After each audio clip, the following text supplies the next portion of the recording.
Welcome to Your Story Isn't Over, a podcast about hope in Jesus.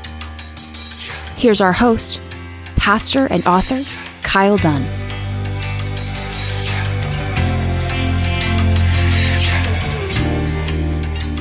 Welcome to the podcast, Maggie Reeves. Thanks for spending some time with us today. Thank you so much. You mean so much to us as a family and to people of Hope Church, and so glad to have you as a friend and appreciate you coming today. Well, it is good to be here. Well, let me give you a little bit of introduction, and then let's kind of talk about your story a little bit. So, grew up in Macon, Georgia. Yep, Macon, Georgia. Graduated from Belmont University with a degree in music business. Married to Jay, and it's 11 months now? Yeah, we're almost at a year. That's incredible. We'll talk more about that later. Songwriter, recording artist, worship leader, and even occasionally a part-time fitness instructor. Correct. So you got a lot going on about that. So let's start with the beginning. Tell us a little bit about growing up in Macon. What are some of your childhood memories? Yeah, Macon truly was a great place to grow up. You know, small town. I knew everyone at my school, grew up next to family, and, quickly realized in the music journey how neat of a city Macon was to grow up in. With the Allman Brothers, Otis Redding, Jason Aldean, a lot of, pretty renowned people from there. They just really appreciated music and, small artists and big artists. And so as I began that journey, there's just so many opportunities for me to do cooler than just, playing restaurant gigs. Yeah. One that comes to mind, there's an organization called Macon Pops. And pretty early on, I got to play a show with a 40-piece orchestra that was like country music, but they added in like a couple of my originals.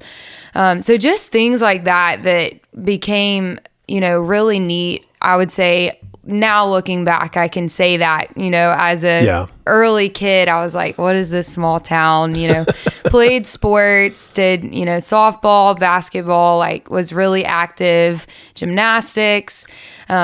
Realized pretty young that I was competitive, and I think that translates into music and that journey. But it was just a great place to grow up. We played a lot of sports and just had fun with family and friends. So maybe up until college, you lived there your whole life? Yeah. Okay. Yeah. Great. So let's dig into sports a little bit. What was your jam? What were you into? So my parents will tell you I would play anything that they handed over. Like, it was so funny, those early years, 5, 6, 7, you kind of start trying different things, see what you're good at, see what you like. And my personality probably still tracks with this, but I just loved everything. I wanted to swim. I wanted to play basketball. I wanted to play soccer. Yeah. I would be at my brother's baseball games throwing in the batting cages, and his coach would be like, hey, do you think you can put a jersey on Maggie next week? That's awesome. I just loved it. I guess I got some hand-eye coordination and just loved playing anything. So, Did you play on some high school teams? Yeah. So starting at 7, I played on a travel softball team called Making Noise, and we actually won the World Series when I was 11. No way. Oh my goodness. Yeah. Down in Disney World. Achieving big things at age 11. That's huge. Yeah. So, all the dads were coaches, and we were just all good friends from church and school, and it was just a fun thing to be a part of. So that's very cool. That was early on, and I would say there's a little music involved. My family is pretty musical. My grandfather plays piano, and so on top of that, I started piano when I was 5. Wow. And couldn't really sit still enough for the lessons, so that did not last long at that season. But about 8, I was gifted a guitar and really started picking that up and loved it. So just started learning Taylor Swift, and my dad knew a couple chords. So we would play around the house. Very cool. Yeah. So did some softball, big success in softball. Did you say gymnastics as well? Gymnastics was pretty early on, and I loved it, but it became a 12-hour commitment a week by age 8. And I wanted to do 10 things, not one. So the internet also tells me that you were maybe a dance instructor at one point. Oh my goodness. Well, we took cotillion in 6th grade. Of course you did. And Macon, Georgia. And they picked a few people to be teachers after if you showed you really knew the dances. And so I did that for tell the listeners who may not know what cotillion is. Tell them a little bit about that. Cotillion, I know in some places you learn basically manners and etiquette. Where we went, you would learn like the waltz, foxtrot, swing, just different dances. And you would partner up with a guy and learn how to ballroom dance. So fancy dresses. All the whole 9 yards. The whole 9 yards. Me and Jay did not have to take dance lessons before the wedding. We'll say that. We learned enough. Okay. Yep. So my memory of cotillion, and you please correct me on this, but my understanding of it from the areas where I was growing up in is that they're big, long traditions, like big time history with these things. And people go all out for it. And it's a lot about, as you said, manners and customs and this sort of genteel society and a lot of this maybe training for Southern belles, maybe. Yeah. Oh, for sure. For sure. I don't know if it's a thing still, but it was definitely a part of growing up in Macon. So do you not put that on your resume now that you've got that? That must be on Facebook from like my very first job, cotillion teacher. Hey, everybody out there, remember the internet is forever. It stays on there. Maggie may be editing her profile page a little bit later today. That's good. Along the way. So talk about your musical family and a guitar at age 8. And I know along the way, there were some mentors and teachers who came along for you. Was that some of that was family and some of it was extended family? Yeah. So as I said, I started piano at 5. Liked it a little bit. Quickly learned that I learned by ear. Okay. I would memorize everything that a teacher would tell me to read. I never learned to read the music. So that got boring pretty quickly. I just didn't connect with it. Yeah. And then my brother started playing guitar and they had, I remember it like it was yesterday, this like country classics book. Right. And he would play and I would sing along with whatever song it was. And I quickly realized, hey, I want to play guitar. Like I want to be able to play and sing whatever song I want to play. And so they gave me a pink sparkly guitar when I was 8. I'm left-handed, but I learned guitar right-handed because this pink sparkly guitar only came in right-handed. Do you still have the pink sparkly guitar? I do. I still have it here in Nashville now, actually. It's made its way here. And then my parents, I remember it vividly. They would go on a date night and we'd have a babysitter and I would sit in my room and learn a Taylor Swift song and still be awake when they got home. And like, they would be like, why are you awake? And I would play them the song I learned while they were gone. And I do remember them looking at each other like, how did she learn to play and sing that at the same time? And it was probably so terrible, but they supported me from that age and encouraged me to keep learning and growing. Yeah. And I would tell people beginning guitar, like that's the hardest part. Forming the chords, like your fingers getting the calluses. So my parents, like probably when it sounded terrible, them encouraging me to keep going was a big part of that for sure. I love the way you talked about that because, you were so obviously gifted and talented. God's blessed you with some incredible gifts. Thank you. And, but you've also put a lot of work in it, but it wasn't like someone told you these assignments. You fell in love with it. Yeah, and you were staying up late, learning cuts from the Red album or whatever. And you were just working on it because you wanted to. Right. And it was just a part of who you are. And absolutely. That is really a lot of the secret, the greatest legends in basketball were shooting free throws in their driveway when nobody was watching. Yeah, for sure. And you spent so much time playing when you weren't on a stage and growing and developing in that way. Yeah. So who were some of your teachers? Did you take some formal training in guitar? So I did. I took from a guy in Macon named Fred Bone, and he was just kind of the legend, like had a little office. And he was the first person that I could say, hey, I really want to learn this song. And he would play it on a speaker and just teach me it. It wasn't, here's a notebook, let's learn to read notes. Sure. And so that was the first person that connected with me there. And then this is a good bit later in the story, but a guy named Josh Carson came into my life when I was 14 and saw something. I still think it's just the Lord placing the right people in your life. He started driving out to our house and just pouring into me, and would not let my parents pay him. Wow. And that was the first time I saw someone, really believe in me that has carried on to today. He's like the person that I still call when I want to give up on it. Yeah. At that point, I remember the first lesson he gave me. I had started leading at chapel. Okay. And people, you're in middle school, people would laugh. I didn't know if they were laughing at me or the person I was singing with. It was just this identity crisis of like, do I really want to do this? Yeah. I believed at that point, I was leading worship. It wasn't about how I sounded. I wanted everyone to be singing, but there was that identity crisis at age 14 of like, people, are they laughing at me? Are they laughing at what their neighbor said? And I just remember Josh immediately like pouring into me saying like, that does not matter. You are talented. You have a gift from God and you're going to do this.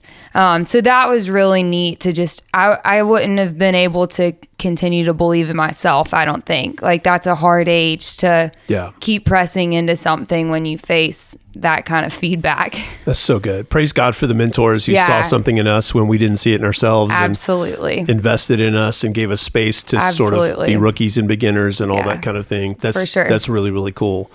And your uncle was a part of some of the journey as you were coming along in playing some music. My grandfather was a huge part. Okay. Yes. So my grandfather played piano. My mom says the first time she went to meet them, he was like at this Yamaha grand piano playing Amazing Grace, like it was straight out of a Hallmark movie.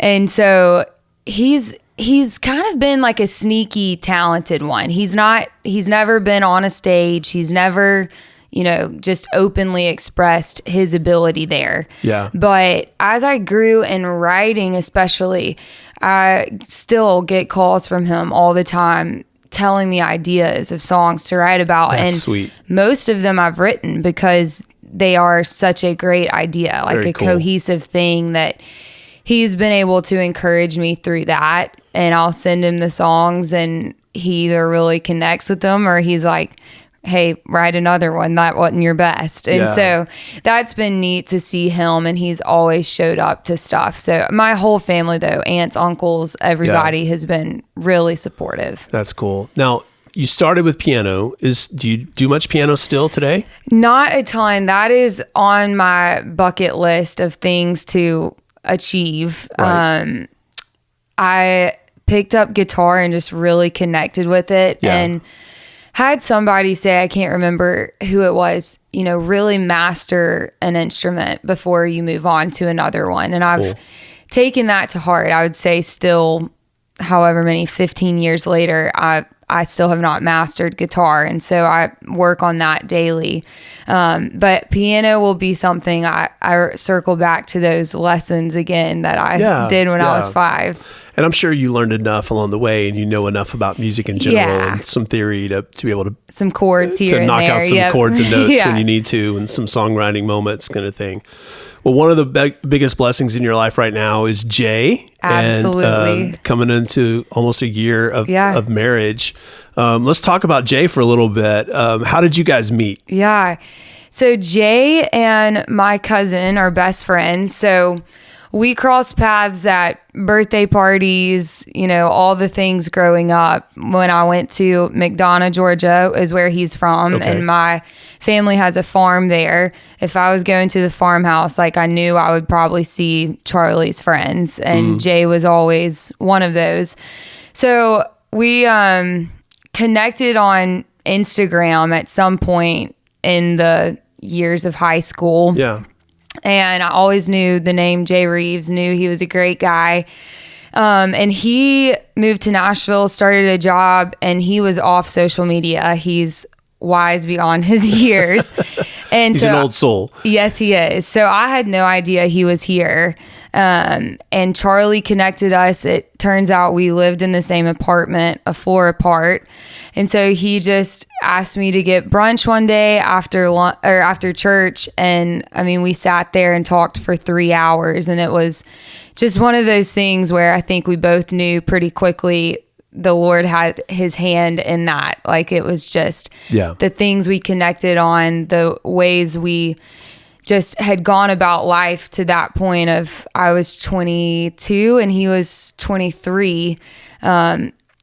You know, a lot of people probably would have said it sounded like a 32 and 33-year-old. And I just never thought I would meet someone in my 20s that I like could connect with. We both definitely are old souls and just crave, you know, older people. And that was just one of those things. We connected, and I felt like I had found my soulmate, which I now, looking back, I had. Sure. Well, as bystanders and people observing your world a little bit, Stacy and I have been very, you know, happy to watch you so happy and just watch this kind of light come on, you know, as your relationship with Jay developed. And so Jay is such a great guy. What's one of your favorite things about Jay?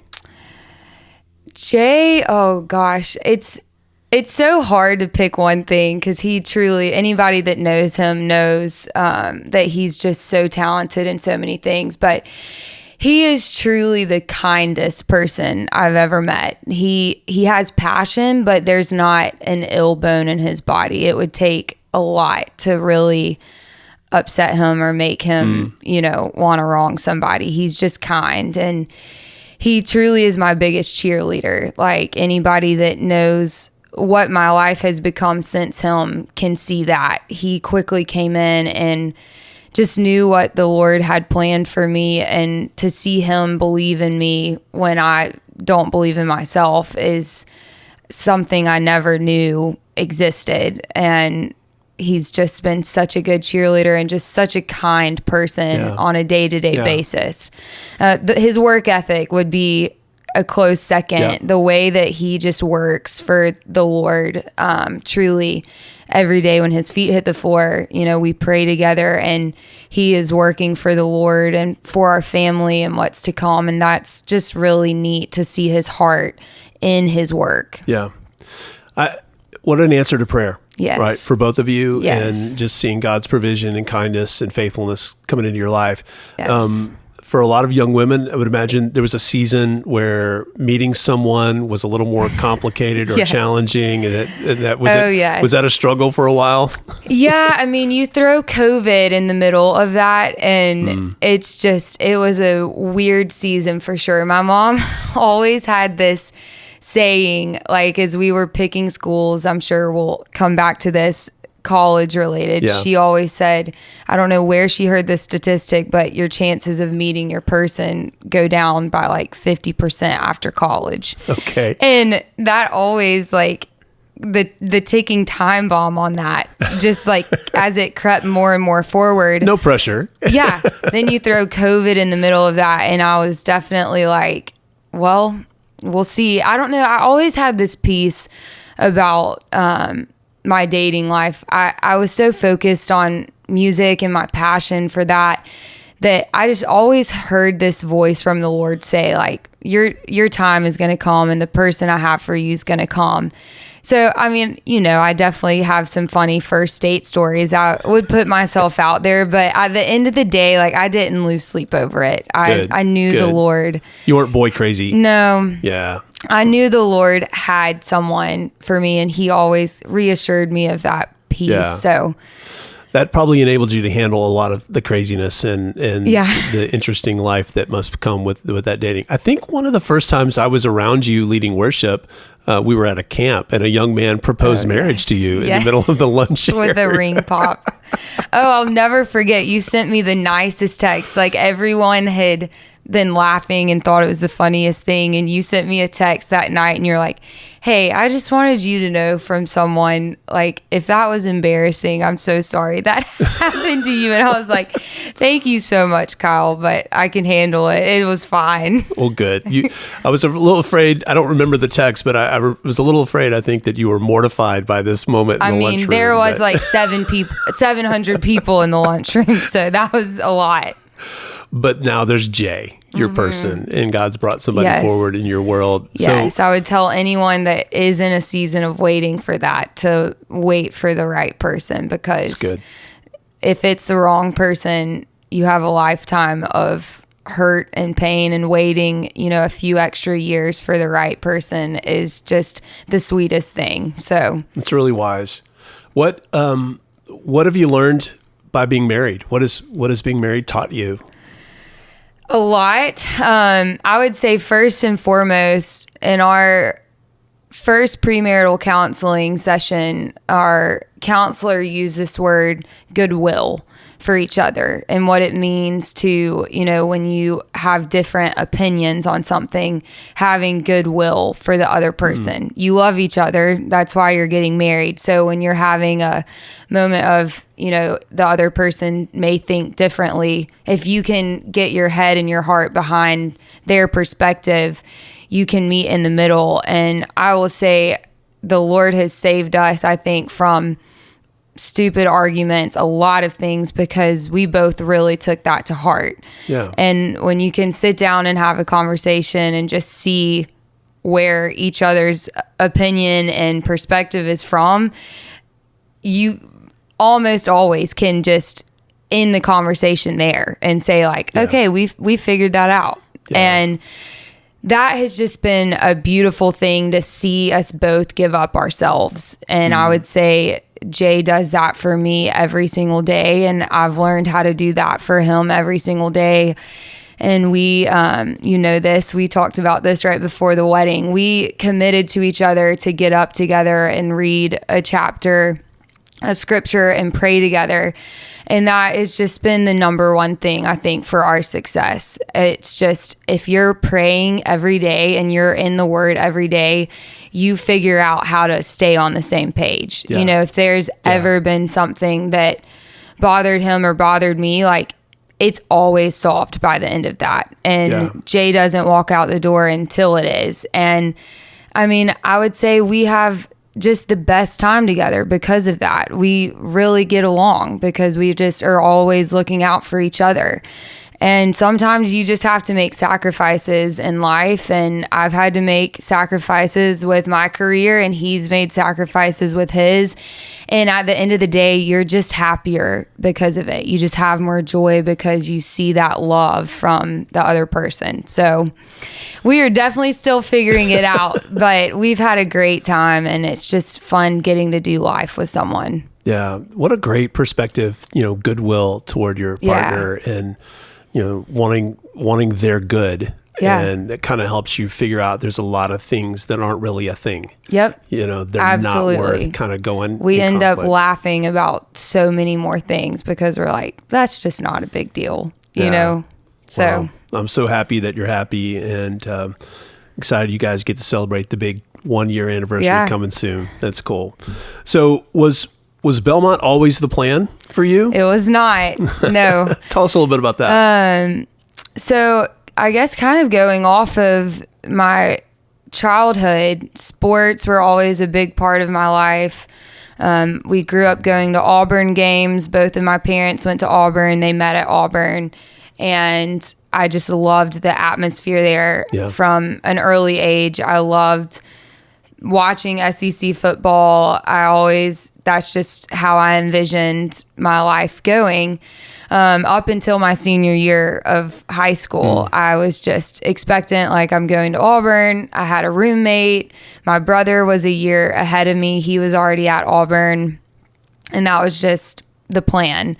And I never really wavered from that. I just thought that's where I'll be.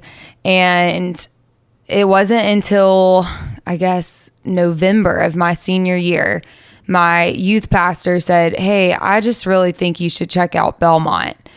And I was like, no, like, I'm going to Auburn. Like, I want to be able to do music, like be a big fish in a little sea is how I thought I was supposed to do it. And I ended up going to Auburn, meeting with the president of the music school there, just trying to get involved in music there. I wanted to do that. And he just looked me dead in the eyes and was like, this is not the place for you. After, the experiences you've already had with music, you need to be at a school where you can study songwriting or actually the music business. We can train you classically here, but everything I'm hearing you say, like, I'm pretty sure I told him, like, I don't read music. I learn by ear. Yeah. He just said, this is not a good fit for you. We have 100 students in our music program. And I will never forget walking out of there and my parents kind of looking at each other and looking at me, and my dad just looking at me saying, well, sounds like we need to take another trip up to Belmont. And so when you're walking out of that, was that like a crushing, hello, my life is taking a turn? Yeah. I mean, so this was right after The Voice aired. Okay. We'll talk about that in a little bit. Yeah. So this reached a point where I was leaving school half day to play music, to do music. It had kind of like taken a rocket ship right after it aired, to the point where I had peace that that's what I needed to do. Yep.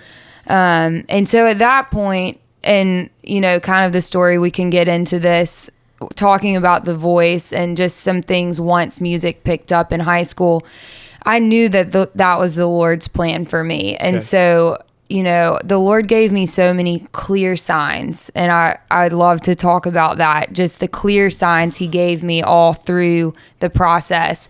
And one of those was that guy at Auburn looking me dead in the eye saying, this is not where you need to be. Yeah. It doesn't really get more clear than that. And so, I think I remember going back, we had some friends with us and they were just like, how'd it go? Thinking I was about to be a big Auburn musician or whatever. And we were just like, well, this is not where I'm going. And we all had peace at that. That's so helpful, because I love the way you're explaining this, is that your path was toward music, not Auburn. Yep. And so it wasn't like you had a door slammed in your face. You're just like, okay, this is, a shift, but I'm still headed in that direction. So let's get into it about this move toward an artist's life and The Voice and some of the stories of how God kind of showed up in that process. Yeah. I feel so grateful for this story, and it's my testimony truly, and it's just the Lord, more than anything. I can't take credit for any of it, but truly I would say it started when I was 12 years old. I went to a camp out in California called JH Ranch, and we went on a 24-hour solo where you set up your hammock, and they gave you a bag of food. You had your journal, you had your Bible. At 12 years old? Yeah. Okay. Yeah. So you would be, like 50 yards from your other friends. Okay. You're not in the dead middle of nowhere. Okay. But it was intended, like, you sit by yourself and you reflect on what the Lord has done. And the journal had prompts of things to pray. Cool. And one of the first things on there was, the first question was, what's your life purpose? And this was, a year after I had won the World Series with my softball team. Like, I was heavy into sports at this point. And I was like, well, that'd be pretty cool to know my life purpose. And so I prayed that. I just said, God, like, if you, could give me that at 12 years old, I could start chasing it right away. And I just prayed that, and I had a friend with me that has always kind of been a rule breaker, and she comes walking over from her station, and I was like, Kate, we're going to get in trouble. Like, go back to your hammock. She was like, I just really felt like the Lord wanted you to read Colossians 3, and it's just been so heavy on my heart to come tell you that. I just had to come tell you. And I was like, okay, I'll read it. Like, go back to your station. And so sure enough, I start reading Colossians 3, and it gets to verse 16, and it says, says, let the word of Christ dwell in you richly, teaching and admonishing through spiritual songs. And it was like this crazy moment of, what in the world? That was my answer. And it was so clear that wasn't just another verse. Even in that chapter, it stopped me in my tracks. Wow. And immediately I just started spiraling. Like, how am I going to get home and quit sports? Like, the Lord started stirring all of that up. Like, this is what you just asked for, and I'm just giving it to you. And I mean, to be completely honest, I did not believe it at 12. I pretty quickly, flipped to the next thing and was like, there's no way. Like, my parents have put so much money into sports. They've, I've taken a few guitar lessons, but like, if I come home saying I'm supposed to do music in some capacity, they're going to think I'm crazy. And so I think I maybe shared that with my counselor. I shared that with my friend. She lives around the corner from me now. It's just crazy. And she'll talk about it. Like, I knew that was a crazy moment when we were 12. But long story short, in that chapter, I get home and go right back into sports and had 3 concussions in the next 9 months. And it was just, the first one was really bad, playing soccer, and concussions weren't super talked about at that point. Yeah. So I was basically, right back into playing sports, doing everything right after that. And a few months pass, I get knocked in the head again in basketball. And then a few months pass, I'm at school and someone says, hey to me, and just hits me on the back of the head. And the last one was in basketball. I got hit in the back of the head and I knew immediately something's really off. And so we saw a doctor and he was like, you really need to consider being done with sports. If you had another one, this could be life-changing, really bad. And my parents will tell you it really messed with me. I was not myself. I slept every day after school, just was not myself. But the doctor said, hey, if you are dead set you're playing sports, you have to go a week without having a headache. And so I was counting the days, and I went 74 days before I had 1 day without a headache. Man. And then, we were tracking it on a calendar, and it took over 6 months for me to hit that week without a headache. But the silver lining is that I came home every single day. I would take that little nap, I guess my brain healing. I was just sleepy. And then I would wake up and I'd go to my room and I'd play guitar and I'd play worship songs, or I would, learn, start writing. And in that 6 months, I developed a love for music that has never been the same. Wow. And, I had that encounter with the Lord that I knew he had a purpose. Yep. And I was so thankful to know that. At this point, I was 13, to be able to have the peace through that hardship, through, my parents were like, this is scary. What's going on? I had this underlying peace of the Lord's working on something here. And I think that's probably what made me want to play music more and more then. Yeah. So I hit that 6 months. I get back to playing sports and I'm in center field writing songs. And I'll never forget just standing there one day. It was so hot and there was mosquitoes all around me. And I was like, I am not supposed to do this anymore. Wow. And I went to my coach the next day, and my parents thought I was crazy. My coach thought I was crazy. My friends thought I was crazy. And I was like, I have to listen to the Lord. Wow. And that was such a scary thing to do. I just look back and I'm like, just the strength the Lord gave me and the confidence he had instilled in me, because of his faithfulness in that message he gave me through Colossians. I had that boldness, and the next few months were really hard. It was a lot of, talks from my parents thinking hey, you're not going to be Taylor Swift overnight. You can keep playing sports and do music. We've put a lot in this, and you have a gift there too. And I finally just got on my knees one night and said, God, you're going to have to make something really clear for me to keep doing this. I'm reaching the point that I can't do this on my own. I need something so clear to happen that the people around me know you want me to do this. To make it clear about music. Yes, to make it clear about music. And that's when Josh came into my life. Okay. And then about a month later, Mama Jan, a vocal coach in Atlanta, came into my life. She has worked with Justin Bieber and Usher and really works on developing artists. And just the way she reached out, she wanted to work with me. She had a waiting list of 2 years and just wanted to get me right in. That I think was the first thing for my parents to see, like, oh wow, like this is moving forward.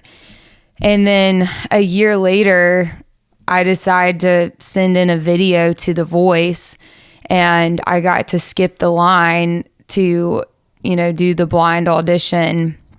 So the blinds take about 6 months of auditions to just hit that stage.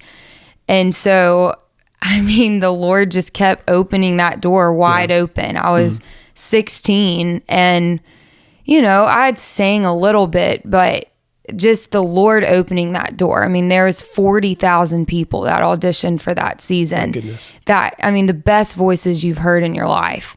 And for some reason, they kept picking me. They narrowed it down to 96 people, spent a month in LA for the blinds. And so me and my mom went out there. I was 16 years old, and we just had the time of our lives. It was such a great experience. I learned so much. I did not get picked on a team, but that was all part of God's story. Okay. The way that they just grasped on to, I guess, who I was as a person. Just the things that they chose to choose me to be like as a character, essentially, is how they do it for a TV show. How they present you. Yes. So that aired on the season premiere, and it was a full 5-minute segment of they came to Macon and followed me around the children's hospital. I was playing there at the time a good bit, just getting community service, but fell in love with playing music for kids. And when that aired, the Lord just did with it what he wanted to do. And the doors just kept swinging open. Calls every single day. Can you play here? Can you play here? We want you for this event. And most of them were for philanthropies, which was just fueling my heart. Just so neat to see different things. And so that carried me all the way into, we're at, January of my senior year of high school, which is where this decision, I think God is still hinting back to that message when I was 12 years old. Like, this is a big step. I'm going to Nashville, and I'm going to Belmont. I'm sacrificing the SEC football school. We're going to do this music thing, which was scary, but I had that peace, that Colossians 3:16, that followed me all through these years. I love how you're mentioning several things in your story, Maggie, that you know firsthand God's faithfulness. It's not theory for you. You know it firsthand, and that even while you were having some setbacks with the medical issues, and then with maybe letting go of sports, you had this peace you mentioned. Yeah. And it's so kind of God to meet us in the middle of some of these difficult days. The Christian story isn't that we get to avoid the hard stuff, but God meets us in the middle of it. Yep. And then you said a statement a minute ago that I think is powerful for listeners. You said, well, we're waiting to see what God wants to do. The show aired, and then you were going to see what God was going to do with it. And that is such a mature perspective, because sometimes we have this thought in mind of like, oh, if I want it bad enough, it'll happen. Or, let's see if this is right or wrong, but just trusting God so much, being open-handed and saying, I'm going to put myself there and let's see what God wants to do. Yeah.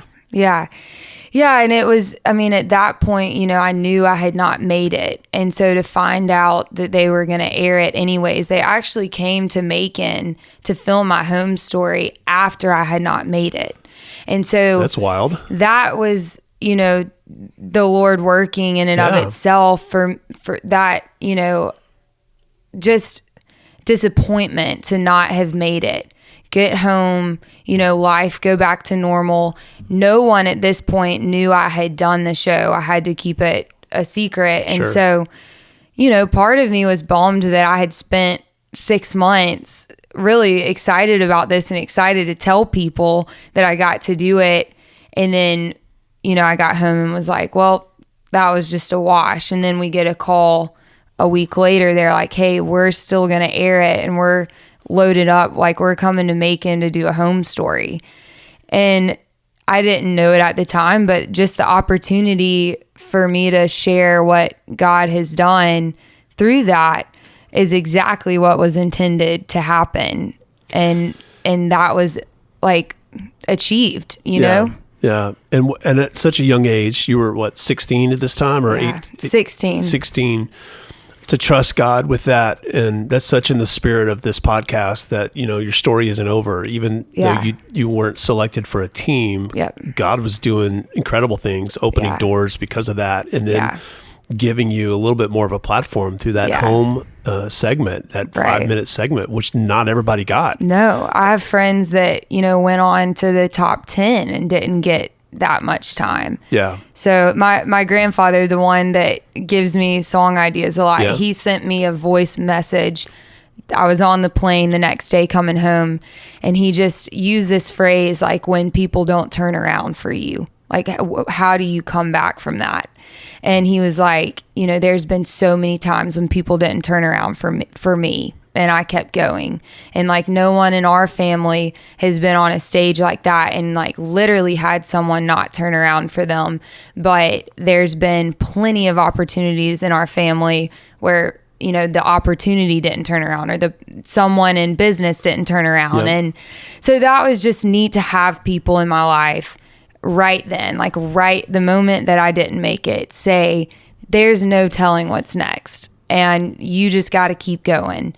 So good. So that's a good piece of wisdom too. I love to say, that was a very vivid moment of no one turned around for me. Like that's hard to face, but that happens in any career, any facet of life. You have those moments and you just keep going. Yeah. And our life isn't reduced to one moment. Yeah. It's a lot of chapters in a long story. Yeah. And I'm so excited that God was just getting started in the way that he was working in your world and in all those things. So you come home and the door's opening and the phone's ringing and you're getting these opportunities to play. How did some of the next progress of your artist life go from there? Yeah, I mean, it exploded at that age. It was like, what in the world? And in the span of a month, I think it was, I opened for Jason Aldean, Scotty McCreery, David Cook, Bear Reinhardt from Need to Breathe. It was just like one thing after another within the next 60 days. Go into, like, I played an event for the Masters. I played a thing at UGA, just things that I was like, how is this just all, only God could all open all of those doors right away when I didn't make it. And because I didn't make it, I wasn't under the contract. So I was able to just go and do all of these things. More freedom. Yeah. And so that kept me going. Like I said, I think that's when I was like, okay, like, let's go to Belmont. Let's see what's next. Let's take this leap of faith. So did you have some friends already at Belmont, or did you make some new good friends at Belmont? Yeah, I did not know a soul. I think there was one other guy from FPD, my high school, going to Belmont. And it was just a leap of faith. Actually, on the tour at Belmont, I saw a girl. This is funny, but she had on a dress that I owned, and I was like, she seems super sweet. I'm going to just talk to her. And at this point, it's February. I'm like, I need a roommate. And everybody on the tour was a junior. So I was just like kind of asking around like, hey, are you a senior? Are you about to come here? And this sweet girl that had on the same dress like that I owned, her name's Melanie, and she was late to the game too. And we just that day decided, let's room together. And we lived together all 4 years. She did nursing, and just completely different from what I was doing, but was just such a good friend and a woman of faith. And that was a crucial part of my early on years at Belmont. But Melanie was one of my best friends all throughout school. So that was neat for the Lord to just immediately give me one person before I even was there. Yeah. A little bit of an answered prayer in her life probably too. Yeah. Coming in February. First week at Belmont, we looked at each other and we were like, oh, maybe we should go to Auburn. And she was deciding between Auburn and Belmont too. We were like, oh, did we make the right decision? You know, the first week, it's just an adjustment, and we kept each other going through that. So that was really neat. So throughout your time at Belmont, you're soaking it up on music business classes and all those things. Are you still getting to get on stage from time to time? Yeah. So Belmont was a huge adjustment because, as I said about Auburn, you know, I expected to kind of be a big fish in a little sea in the music world there.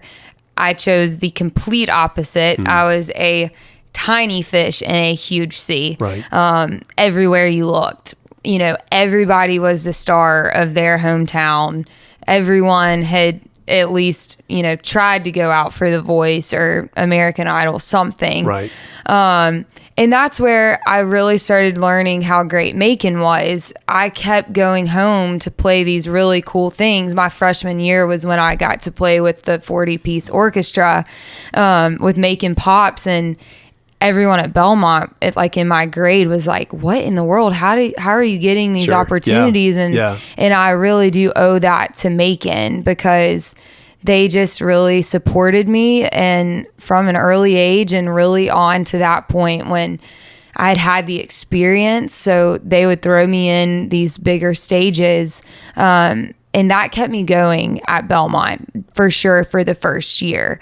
And then I started making my way into like the Bluebird and a couple places in Nashville, which was much harder than I expected because there are hundreds of places to play. I played so many places with no one in the crowd, no money. You show up, you know, play a few songs, and no one's there. You're playing to the waiters. Wow. And so that was an adjustment for sure. And I just really honed in on how can I travel to play to really make more authentic connections and also make money. It was, you know, kind of what kept at this point, it felt like a business, to just keep it going, to like record music. And both my parents, like owning their own business, they were able to teach me that from an early age of like, okay, this is how this works. Like, we're going to open an LLC and all of this. And so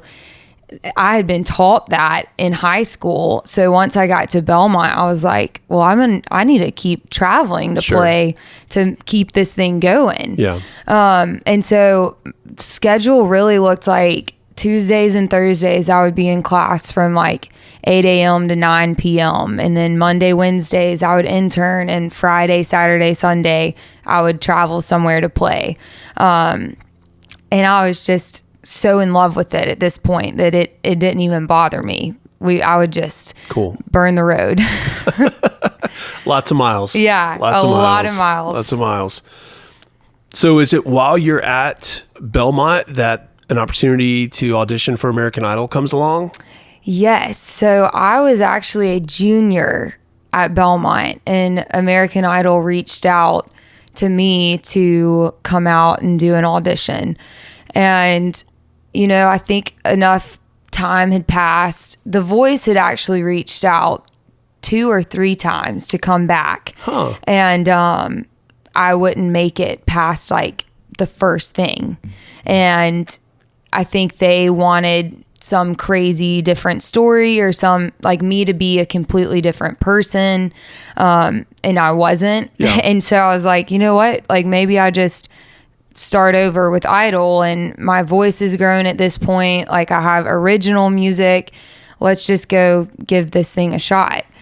And, made it through the round to like get in front of the judges. And so they asked me and about 16 people that are a part of my story in some capacity to come to Savannah, Georgia for the audition in front of the judges. Right. So they're traveling around the country looking for talent. They had done like a, first round in Nashville. Gotcha. So seemed excited about this, like seemed like enough things had happened to have some more elements to my story, or just more elements to who I was as an artist, and felt really confident going into this. I think that it was something in me knew that it was confidence in myself and not in the Lord. Looking back, on this season and that 1 month of like going to one audition, making it through, getting asked to go to Savannah, I was just like, oh, I've done this before. Like I'm going to go, like, I'm not nervous to be in front of judges. Like I can do this. I've done this before. And it did not go well. Whoa. It just was not God's plan or God's story. And I think it is a good example of a time that I trusted in like what maybe the world was telling me to do or what I felt, would get me to the next step, not really prayerfully saying, God, is this part of your story? And I think we all have to go through those things, and it hurts. It was really hard. Long story short, I go in there and it was like 3 no's. I'm in and out in 10 minutes and was like, what in the world just happened? And like a blur, like, oh my gosh. Truly just a blur. And I mean, all 16 people that are like part of my story, they all paid their way to come. I was just so embarrassed, so beat down. And yeah, it was just humiliating, honestly, because at this point I saw that there was nothing good in that day, in that moment that had come out of it. They had not like interviewed me or heard about my story. I was just like, if this airs, I'm not going to be happy about it at all with any part of it. And the Lord's grace, they did not air it. Thank goodness. I think the only way people know is there's some interview on YouTube that someone did right before I went into audition. And that's the only evidence, thank goodness, and what I learned from it. Yeah. But even I remember that night after we sat around the fire at our hotel, and Josh Carson, my mentor, and my grandfather that I've talked so much about, Pop, they were there with my parents, and we sat in the lobby of that hotel for hours, just, talking about all the things, and they all encouraged me, to the point my grandfather ended up like making me and Josh just pull our guitars out and play right there in the lobby. And that was a moment that I will never forget. So there's always good in the story. Sure. I think that you learn ways to look towards the Lord more before you just say yes. Yeah. And looking back, that is what I should have done. But it was a great learning lesson and just another thing that you grow from. How far after that experience, how long after that experience was it before you sort of recognized that may not have been the most God-guided experience for Honestly, you? Probably immediately after. Okay. As soon as I walked out of that room, I just had, as we've talked about, I've had this peace from the Lord through all of these open doors or doors that closed because of him. Yep. And that just felt like, all I can say is like icky, you know, when you just feel like convicted. And I immediately realized, you know, oh, I thought in my own strength I could do this. And that's like, I think the Lord humbled me in that season of, you can't get far without me. Man, thank you for sharing that. That is such a real thing that a lot of us can relate to when we kind of get ahead of what we think God would likely be good with. Yeah. Let's talk about just a little bit more when you reflect on that. Is it that you had kind of put so much value or attention on the fact that it's American Idol, or was it a moment when you realized where you were thinking like, no, I got this. Like I can do this? I think it was more the like, I got this, you know, like there's just this innocence of doing The Voice at 16. And I think that's, you know, God exalts the humble. And I was consistently like, I don't know how I'm making it through. Like I'm just like doing my best. And from the bottom of my heart, you know, was dependent on the Lord to get me through each audition. I was so nervous. And my attitude going into Idol was like, I've got this. Like I've been around famous people now. I'm not going to be nervous. I can go in there and talk to them. And he definitely taught me a lesson in that. So at age 12, God's like Colossians 3 and music as a life and as a purpose and all those things. And then The Voice and Belmont and now Idol. When you're being moved through the production process for that audition and your time's almost there, and then you get in to do your song and it's the judges and all that, and then they're ushering you out. Was that kind of a low moment for you in the music career right there at that point? Yeah, for sure. Because I'm, you know, approaching second semester of junior year, and it just feels like this ticking time bomb. I had expected to come in and by, you know, graduating, have a deal, be on an opening tour. Like if I had planned all of this out, it was sign a deal, you know, right before I graduate. And so, junior year was when I was like really trying to have those meetings, have that opportunity. And that was a huge turning point in the lobby that night, just talking with Josh and talking with my grandfather and my parents. Like in my heart, I was like, well, if I'm 20 and I can't even make it on American Idol, you know, what's next? Like I thought American Idol was a shoo-in at that point in my career. And yes, it brought me down to, you know, oh, well, a label's definitely not going to sign me if I can't get at least one yes from a judge singing 60 seconds of a song. And so, it definitely brought me to ground zero. Thankfully, I got back to Belmont and got my head screwed on straight. And probably you guys were some of the people that, you know, I came back and was leading at POH and just had great community here that I could be brutally honest with you and Stacy, you know, to just say, this is where I'm at. And it's, you know, I'm struggling in that. And the Lord quickly opened the door for me to do Showcase at Belmont, which was also a huge, you know, bucket list item from freshman year. They have in every genre, so it's about 4 genres. They narrow it down to 4 students. Anybody can apply. 4 students get to play a showcase.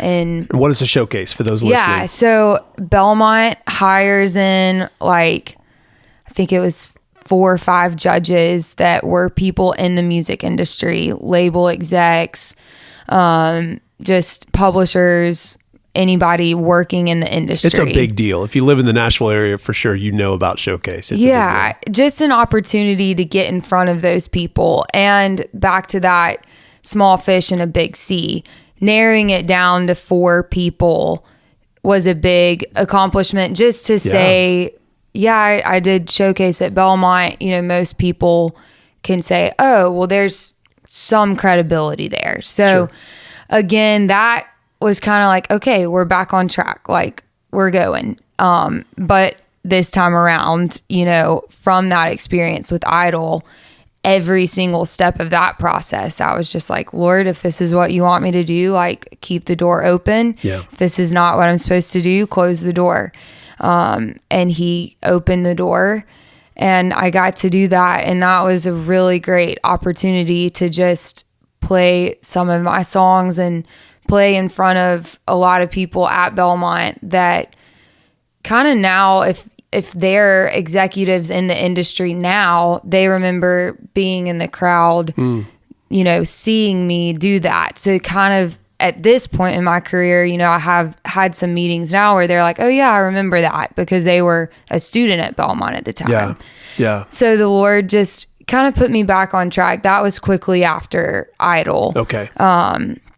And then a week later, the world shut down with COVID. So that is probably the biggest turning point of my career. Okay. To this point, because feeling like you had a little showcase momentum. Yeah, I had meetings set up from it, and I was headed home to Charleston. We haven't even really talked about that. In the middle of all of this, my parents moved to Charleston, so I'm headed there, not knowing what's going on, have to cancel all of my meetings and say like, hey, as soon as I get back, we'll touch base. And I don't come back to Nashville for 5 months. Yeah. So that, was another season, kind of like the concussions. It was just like, there's something to learn, that everything is shut off. And I sat by a dock by my parents' house and wrote a lot of songs and just didn't even think about what it meant to be an artist, and quickly learned a new perspective of maybe where this path was headed down the road in the future. Okay. Just God continuing the story. So, you got some really low moments there with Idol, and what a beautiful thing that the Lord quickly surrounded you with, friends and mentors and family and stuff. A lot of great people. We still believe in you. Our hands are going up. We vote yes for Maggie and all of that. And then COVID in the shutdown after some tremendous opportunity. I mean, it's hard to communicate for those listening who don't know, but Showcase is a big deal in getting chosen for that. How has God's word sustained you? Was there a verse or a passage that you've kind of been clinging to in some of those low moments, and even maybe to today? Yeah. So of course that Colossians 3:16 specifically would be what I would go towards, just remembering that moment. And James 1:2 has been a huge testimony for me. Count it all joy when you face trials. It was right in the summer after that, I got tattooed joy on my hand, because I was like, in any season, I'm going to remember to have joy, whether I'm, struggling in music, or I'm, a new mom and I'm struggling, or I'm 80 years old. I was like, I can look down at my wrist and see, count it all joy. Cool. So that's been a big one. And then Matthew 14, just the story of Peter walking on the water has been something that I just have continued to look to, because when Peter asked God, or asked Jesus, is that you? Like, should I, if that's you, help me walk on water. Yep. Yeah. And that's what I feel like I've done in all of these seasons. I've said, God, if this is what you want me to do, show me a sign, like a metaphor of let me walk on water. Like, let this door open. Yeah. And Jesus responds immediately, come. And that's such a vivid picture to me of just his faithfulness and his steadiness in the midst of chaos.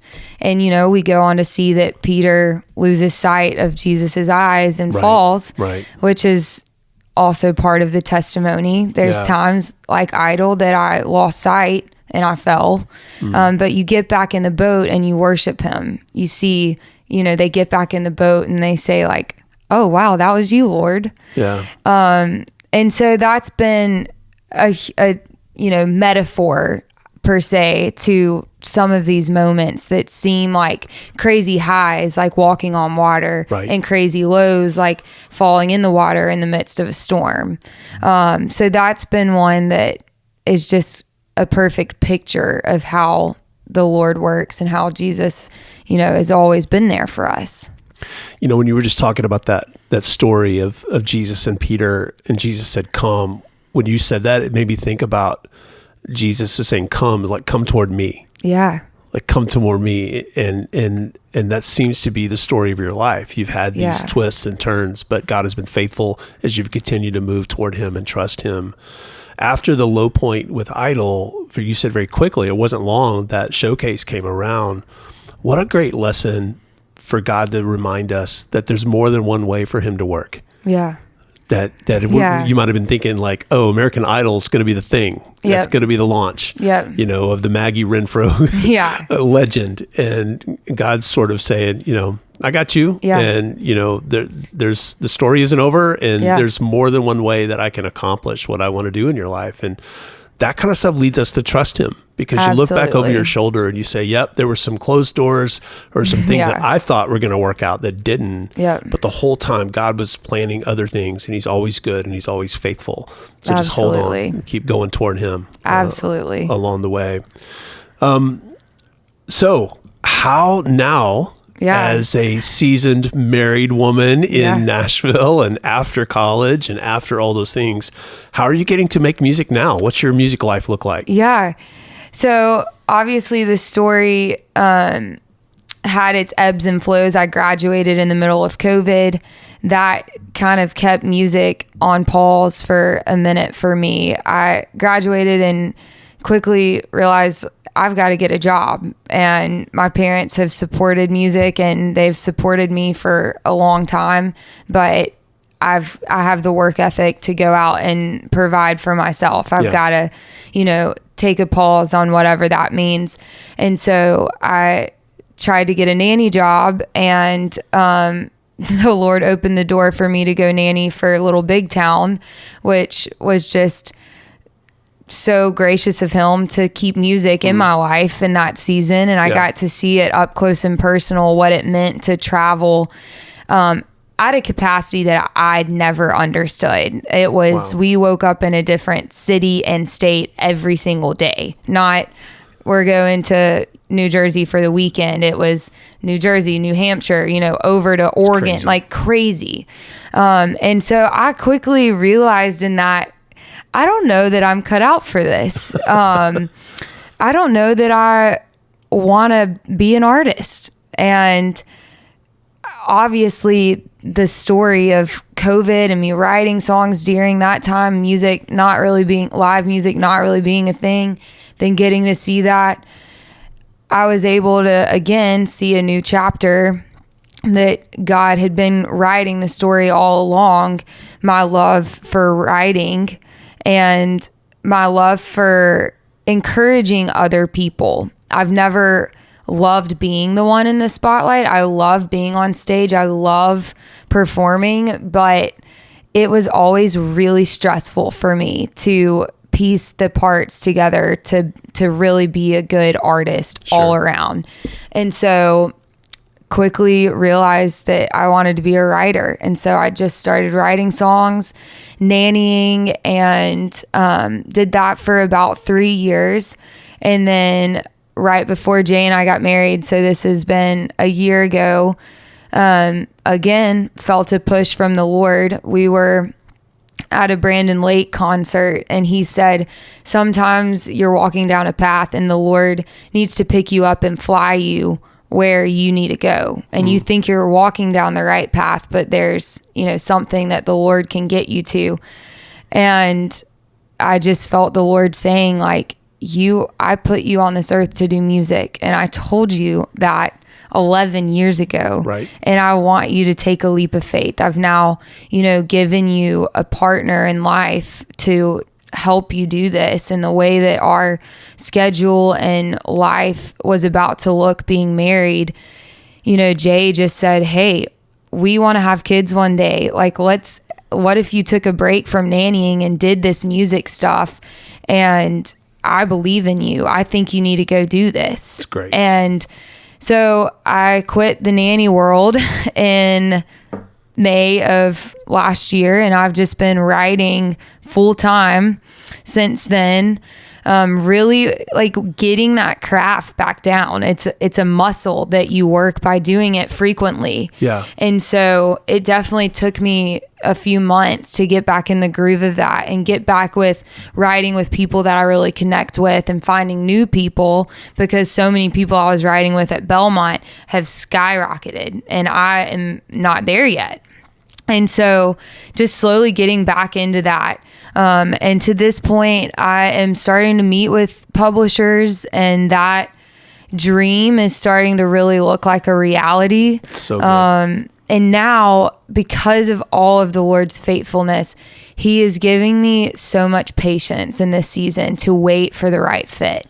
I've seen friends sign in the wrong place and it not be the right fit and just want to get in and have a deal and say that you're signed. And I have just seen that play out, and thank the Lord I have meetings and people that are investing in me and are interested. And I'm just kind of weighing out all my options at this point, trying to find exactly where the Lord wants me to land in that. And I would say the next 5 years seem like a perfect fit to be a writer, be a mom, be a wife. I teach Pure Barre now. That's been a love of mine just on the side. It's been a way for me to just stay active. It's amazing for my mental health, and being able to encourage people in that too has been great. So it's like 6 a.m., 7 a.m. I'm teaching Pure Barre classes. I write music from 11 to 3 and then, get to cook dinner and be a wife. And it truly feels like the Lord has just given me, everything I could dream of, and exceedingly more has been something I've been saying lately. It truly is exceedingly more than you can ever ask or imagine. Classically throughout music history, you hear about songs that have been written from dark places or from heartbreak or whatever. Yeah. What's it like to write songs from a full heart right now? Yeah. That's a different, beautiful thing that, there's some cool arrangements the way your life is right now. And what are you learning about songwriting with all that? Well, it's special to be able to live it out. I just wrote a song not too long ago that's just talking about, when dreams come true, it's not necessarily always how you expected it or what you expected. In the first line, I say, I took a little break from dreaming and I started to live. Oh, wow. And I think that kind of sums up where my life has been the past few years. When I stopped chasing American Idol, chasing these, massive things that seem so awesome, I found joy, and I found everything that I could ever want in life. Yeah. And to be able to do it with someone that cheers me on and I love so much has been just the sweetest thing. And so what we live out every day is it's giving me new ideas. We, just talk about life and talk about things, and I get ideas. Like last night we were talking and we said something about like a second away. We lived in the same apartment for a year and we were definitely a second away from each other. Wow. Multiple times. And just like living out life. That's a hook right there. There's a song there. Yeah. And then it's neat to have gone through hard things. Some days I walk in the room and someone's really hurt and someone tells me a story that, because I have been through some of those ebbs and flows of life, I'm able to connect with them. If everything had been perfect and on track with what I thought, I would have no idea what heartbreak means, what, being let down means, what struggling through like making money and the industry. I wouldn't connect with any of that. So that has been like, it all has led up to, I feel like, where my life is right now. And there is no telling how many more chapters and seasons and what God has in store, because I'm 24 years old, but I feel so grateful for just the ways that he's brought me through challenges and victories and been able to understand what faithfulness really means. There's so much that you're sharing that is powerful, because you use the phrase, when I was chasing, voice and idol, and so many of the things the world says you might need to be successful, and you kind of got still and leaned in and trusted God and moved toward him. Then so much was happening inside of you, not just around you. Right. And your career is coming out of who you are with the Lord. Right. As you're trusting him, and you've seen him hold you and meet you in some of those difficult days, and see this incredible guy that's in your life now and all those things. And God's taking care of you in a need for community. You were telling me before we started recording today about this Bible study you're a part of on Tuesdays. Talk a little bit about what that's doing in your heart. Yeah. So we, a girl named Morgan felt called to start a Bible study on Music Row. There's already a guys one that meets on Wednesday mornings. And she was like, I feel like it should just be all one organization, Music Row Ministries. And I'm going to start one for ladies on Tuesdays. And that has just been the sweetest connection of believers in the industry. The first few times we met, so many people older in the industry were like, we've been needing this for 25 years. And believers in the industry, for whatever reason, haven't gotten together and done this. And so just seeing Morgan, the girl that's leading it, say yes to the Lord has really healed a lot of people. It's been a time of prayer that ladies come in and, go through hard things in the industry, yes, that we all can relate to, but also just in life. And they've prayed me through, hard seasons. My grandfather got really sick, and the one that we've talked about so much has been such an influence in my music career. And they, prayed with me, and he was healed. And it's awesome. Just been neat to see what happens when a community of believers get together and pray. Yeah. I love that, because music isn't who you are. It's what you do. Yep. It's the way you express who you are. Yeah. And you guys get to come together as women and support each other, cheer each other on, and connect on a level that's not about, streams on Spotify or whatever else like that, and encourage each other and keep you focused on the main thing. Yes. What a huge blessing. Yes. It's been really great. Being in the Nashville world. I love Nashville. I love being able to go and enjoy all the beauty and greatness of that. And what a gift for your heart and life being about music, being in Nashville. I always ask people this. Do you have a dream artist you want to run into one day in Nashville, just kind of out and about doing coffee or lunch? Gosh. The Lord actually opened a door. I got to meet Joy Williams, who has been she's a huge songwriter, was with the Civil Wars. It's crazy how God works. I sang her song on American Idol. Oh. And ran into her. We connected because she knew the family that I was nannying for, and she's just a kind soul, and gave me her number, and we got coffee and talked for like 2 hours. Oh my goodness.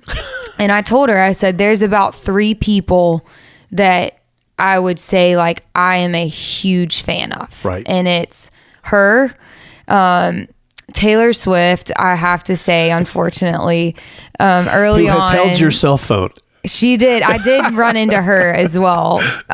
Failed a test because of that one. It's a story for another podcast. But the third, and I believe this to be true. This is one that I hope to work with one day. Brandon Lake has been just a really big inspiration for me in the worship world. And even that night, you know, him saying that, the story in his testimony has impacted so many people, I'm sure, but he has really encouraged me to keep going. And when the Lord has a calling on your life, he's going to bring it to fruition. And, you know, he does such a good job of giving the Lord the glory, but also creating really good music. Yep. Yeah. There's so much depth in what he's bringing to the worship space right now. It's pretty amazing. Yeah. That's cool though, that like one of your dream run-intos, you've already had coffee with Joy. That's incredible. We were, some people may know this. We were at Soho House. It's basically a creatives country club. And I just turn around and she's standing right behind me and it says something to me, and we just start talking, and I'm like, oh my goodness, like we're not just saying like, hey, and passing by. And to the point, you know, she's like, well, let me follow you on Instagram. Let's connect. And she pulls up my page and it's like the follow back, like not follow. And she's like, oh, like, that's so sweet. You already follow me. And I was like, yeah, you know what? I can't even lie to you. I would choose about 3 people that I would actually tell to their face I'm a fangirl, and you're one of the 3. I sang your song on American Idol, and amazing. Yeah, it was the neatest opportunity, and we still text. She's, you know, I'll send her stuff and she'll give me feedback, and it's just great to have good people in the industry that you just run into around town. Yep. I've seen a couple of music celebrities from afar across the coffee shop, and you know, folks you don't want to disturb or give them their space to do their life. My dream run into is Brad Paisley. That's I've decided Brad and I need to be friends. Okay. And that's the one. So I've heard nothing but great things. So. Same. So if he's ever at Soho House when you are, text me and I will come there anymore. You're not a member of the creative country club anymore. Jay felt left out there. He would show up in his suit and tie, and they would make him take off his tie to be like less formal, like to be more hipster. Hilarious. And he was like, come on, this is not where we need to be spending our money. Well, okay, now it's time in the episode for us to have our dicey questions. Okay. So if you're new to the podcast, we have some dice and a list of 12 questions, and our guest gets to roll the dice, and we never know which question they will be invited to ask. So there's the cup and the dice, Maggie. Give it a shake and just dump them out on the table, and we'll see what number. 7. Number 7. Okay, this is easy. I almost want to make you roll again, but we won't. What would be your absolute dream vacation to go somewhere for 2 weeks and stay? Ooh. 2 weeks.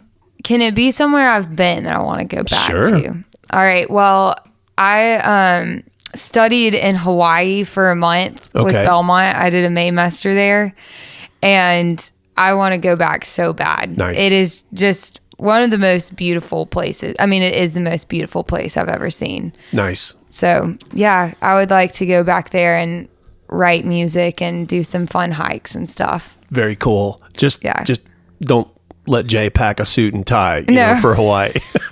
No, we'll pack him some casual clothes. So we talked a lot about music, and I'm so encouraged by God just sort of reaching for you at age 12 in that way about your purpose. You're 24. Yeah. What are your dreams in music? You know, I would say just to become I don't even want to put a number to it, because there's no telling how many people the Lord, you know, is going to use me for, but just to become artists' biggest cheerleader, helping them, you know, sit down and find their story has been one of the neatest things to learn about, you know, the craft of being a songwriter. Oftentimes I'll have artists come over to our place, and especially females, just pouring into who they are, what they've been through, what they want to say. What do you need for your album? What's left to say? You know, making them feel welcome. I like always have snacks, always have LaCroix, Coke, like all the things, and just make them feel welcome. And so my biggest dream would be, we were just at CMA Fest, and just to be able to know the artist on a personal level, know what they've been through, and hear them sing the songs that we've written about their life. That's so cool. Would be the dream. Obviously, you know, number ones, all of that could be cool one day, but you wouldn't hate that. I wouldn't hate that. Not at all. But just, hearing the songs be sung and knowing the story that was behind it, and in Christian and country music. That's the neatest thing, to, as a songwriter, not be limited. So the dream would be, you know, Monday, Wednesday, Friday, right, with Lainey Wilson, Kelsey Ballerini, you know, some up and coming artist, and then Tuesday, Thursday be with Carrie Job, Brandon Lake. Just doing it all would be the coolest thing, and I've been able to see that that's possible. Nice. I love that in this current era of music, you don't have to just be one thing or kind of live in one lane for music and all of that. And I believe the Lord's going to open more doors in your life, not because you are great with your guitar and your voice, which you are, but because your heart. And you have learned some lessons of walking with him and watching his faithfulness and trusting him that he's always at work, that he loves you and he has a purpose for you, and the story's not over. And I just believe that someday, you know, somebody's going to fangirl over running into you somewhere, maybe not the Soho House, but somewhere along the way. Just, you know, it's awesome to hear the story of the development, not just of your career, but of your heart, you know, through all these things. Kind of as we wrap up today, thanks so much for sharing your story. Is there anything else you'd want to add for somebody who may be kind of experiencing a low point right now, or maybe there's been a twist or a turn or a, oh no, kind of things happening? I just think of the word, what comes to mind is faithfulness. I know we've said that a few times, but when you hear people's stories, it's an example of his faithfulness. And, you know, I think that's why I got to the point to share it in full, because it's not my story. It's his story that he just happened to pick me to use. And that's been my encouragement in low points of, if he's brought me this far, I know he's not going to leave me here. Wow. And so, and that's no matter what it is, you know, no matter how bad of a place you're in, you're not too far gone for him to leave you. And so, you know, I would just say, continue to sing the songs of faith. You know, worship is a huge part of my faith. Right. In those times, I will often just cry out the songs like, you are good. Like, you are too good to not believe. Yeah. You know, I know you are more than able. Those are just three that come to mind. Things that you just sing out that faith. He meets you there, and I think he sees our hearts and our hands open, and he comforts you. That's when that peace comes in. And then you just wait for him to work, because he's working in all of it. Right. But sometimes it feels like waiting. Yeah. Waiting is no fun. Yeah. But it's an important part of the story. It is. Sometimes, you know, I think I remember a lyric of yours from a while back in one of your songs was, you can't plant a seed and expect a tree tomorrow. Yeah, you can't plant a seed and wake up to a tree. Yeah, there's some time in there, and that's really helpful for people listening. And thanks for sharing that today. What's the best place for people to connect with you on social media or Spotify, or find your stuff? Or Instagram is definitely where I'd say I'm like the most active with all things life. It's just funny how many different avenues I use it for. Pure Bar, if you want to come to a Pure Bar class, you can find it there. Songs that I'm writing, it's Mags with 2 G's, MAGGS_music. Cool. You know, I have a couple songs out on Spotify, but really more the lane now is just to start channeling songs to other artists, and I'll always keep that updated on Instagram. Nice. Well, you're so kind to share your story in the moments that you've had to learn the hard way and the way that God has shown himself in different chapters of your story. I know it's been an encouragement to other people. Thank you so much for coming in today. Thank you for doing this, and thank you for having me. Yeah, you bet. And those of you listening, listen, if you're in a rough spot right now, a difficult season, keep hanging on. Because if your story has taken a few twists or turns, God's still working. He's endlessly faithful. Story's not over. Thanks for spending time with us today. We hope you've been encouraged. If things are rough right now, hang on. Your story isn't over. To learn more, visit kyledunn.org.